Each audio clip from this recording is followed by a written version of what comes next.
நல்லா வெட்டி வச்சிருக்கேன் கழுவிட்டு. இப்போ வந்து சாம்பார் வச்சோம். 1 டீஸ்பூன் எண்ணெய் ஊற்றி இது நல்லா வேக வச்சிடலாம். நல்லா குழைய வேகட்டும். ஒரு சுத்தினாவே போதும், நல்லா வெந்துடும். எண்ணெய் நல்லா சூடாகட்டும். மிளகா சேர்த்துப்போம். சேர்த்துட்டு நல்லா பொரியட்டும், நல்லா வதங்கட்டும். மீன் நல்லா வதக்கிக்குவோம். வதக்கிக்கலாம். இது நல்லா சேர்த்து நல்லா வதக்கிக்கலாம். இதில்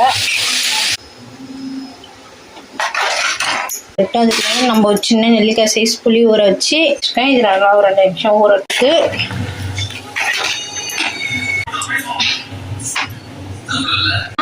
நல்லா வேக போட்டுருவோம் ஒரு 10 நிமிஷத்துக்கு. இது நல்லா தண்ணி எடுத்துட்டு நம்ம கடைஞ்சிட்டு வந்துடுவோம். விட்டு நம்ம வந்து கீரையை தாளிச்சு கொட்டிடலாம். சரி, அடுத்தது நம்ம வந்து முட்டை தான் பொரி